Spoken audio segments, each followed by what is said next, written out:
ലോഞ്ചിനായി ഇവിടെ എത്തിച്ചേർന്ന എനിക്ക് തോന്നുന്നു സാറ് പറഞ്ഞ പോലെ ചാക്കോച്ചനെ ഞാൻ എങ്ങനെ അഭിസംബോധന ചെയ്യേണ്ട എന്ന് സാറ് പറഞ്ഞ സ്ഥിതിക്ക് എങ്ങനെ വേണമെങ്കിലും അഭിസംബോധന ചെയ്യാം. സ്വന്തം കുടുംബത്തിലെ ഒരു സ്വന്തം മോനെ സാറ് വിളിക്കുന്ന പോലെ തന്നെ ഞാൻ വേദിയിലേക്ക് സ്വാഗതം ചെയ്യുന്നു.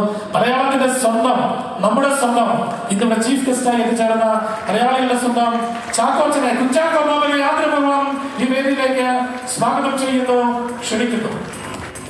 കയ്യിലുണ്ട്, നല്ല കയ്യിലൂടെ കേൾക്കണം. കാരണം വിവേകാനന്ദൻ വൈറലാകുന്നതാണ്. സാറിന്റെ രഹസ്യ ജീവി പറഞ്ഞു കൊടുത്തിട്ടുണ്ട്.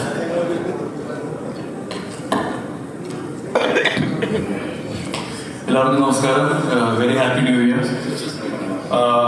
ന്യൂ ഇയറിന്റെ 2024 തുടക്കത്തിൽ ആദ്യമായിട്ടാണ് ഒരു സിനിമയുടെ ഫംഗ്ഷന് വരാൻ സാധിക്കുന്നത്. അത് കമൽ സാറിന്റെ പടമാകുമ്പോൾ പ്രത്യേകിച്ച് ഒരുപാട് സന്തോഷമുണ്ട്. കാരണം ഏറ്റവും നല്ല സിനിമകളും ഏറ്റവും നല്ല ഗാനങ്ങളും ഇപ്പോഴും മനസ്സിൽ നിൽക്കുന്ന കഥാപാത്രങ്ങളും ഉള്ള സിനിമകൾ നൽകിയിട്ടുള്ള സംവിധായകനാണ്.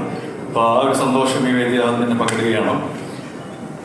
പിന്നെ ഷൈൻ്റെ കാര്യം പറയുകയാണെങ്കിൽ ഷൈൻ അസിസ്റ്റന്റ് ഡയറക്ടർ ആയിരുന്ന കാലം മുതൽ അറിയാവുന്നതാണ്. ഷൈൻ ഒരു നടനായിട്ട് മാറുമ്പോൾ എനിക്കൊരു ഗദ്ദാമ എന്ന സിനിമ ചെയ്യുമ്പോൾ ഞാൻ ഷൈനെ വിളിച്ച് ആ കാര്യം പറഞ്ഞിട്ടുണ്ട്. ആ ഒരു ക്യാരക്ടർ ഏറ്റവും ഭംഗിയായിട്ട് ചെയ്തത് മനസ്സിൽ തങ്ങി നിൽക്കുന്നു എന്നുള്ള കാര്യം. അപ്പോൾ ഷൈൻ്റെ വളർച്ചയും അത് 100ാമത്തെ സിനിമയായിട്ട് വന്നിരിക്കുമ്പോൾ 10-27 കൊല്ലമായിട്ട് ഞാൻ എൻ്റെ 103ാമത്തെ സിനിമ ആയിട്ടുള്ളൂ എന്നുള്ളതാണ് സംഭവം. അപ്പോൾ സെക്കൻഡ് വയസ്സിൻ്റെ പുള്ളി എൻ്റെ സീനിയറായിട്ട് മാറും, അതും സന്തോഷമുള്ള കാര്യമാണ്. പിന്നെ ഒരുപാട് എൻ്റെ സിനിമയിലെ വളർച്ചയിൽ കൂടെ ഉണ്ടായിരുന്ന ഒരുപാട് ആൾക്കാർ കൂടെ ഉണ്ട്. ലാലു ആണെങ്കിലും സിബി സാറാണെങ്കിലും ആഷിഖ്, ലിസ്റ്റിൻ, ആൽവിൻ, ആന്റണി, അങ്ങനെ ഒരുപാട് ആൾക്കാരുണ്ട്. സുഖേട്ടനുണ്ടോ ഇവിടെ? ഹലോ മാൻ. സുഖേട്ടൻ, ഹരീഷ്, അങ്ങനെ കമൽ സാറിൻ്റെ അസിസ്റ്റൻസ് ആയിട്ടും അസോസിയേറ്റ്സ് ആയിട്ടും വന്ന ആൾക്കാർ, അവരുടെ കൂടെ അവർ സ്വതന്ത്ര സംവിധായകരായപ്പോൾ അവരുടെ കൂടെ സിനിമകൾ അഭിനയിക്കാൻ സാധിച്ചു.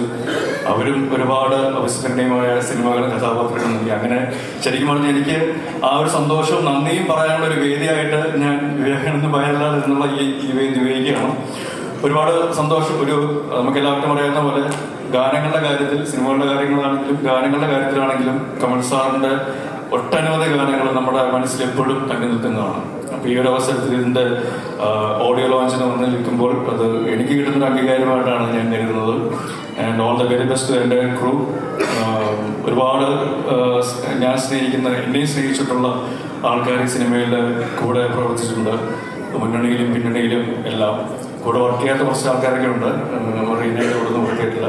സ്വാസിയുടെ ഒരു സിനിമയിൽ അഭിനയിച്ചിട്ടുണ്ട്.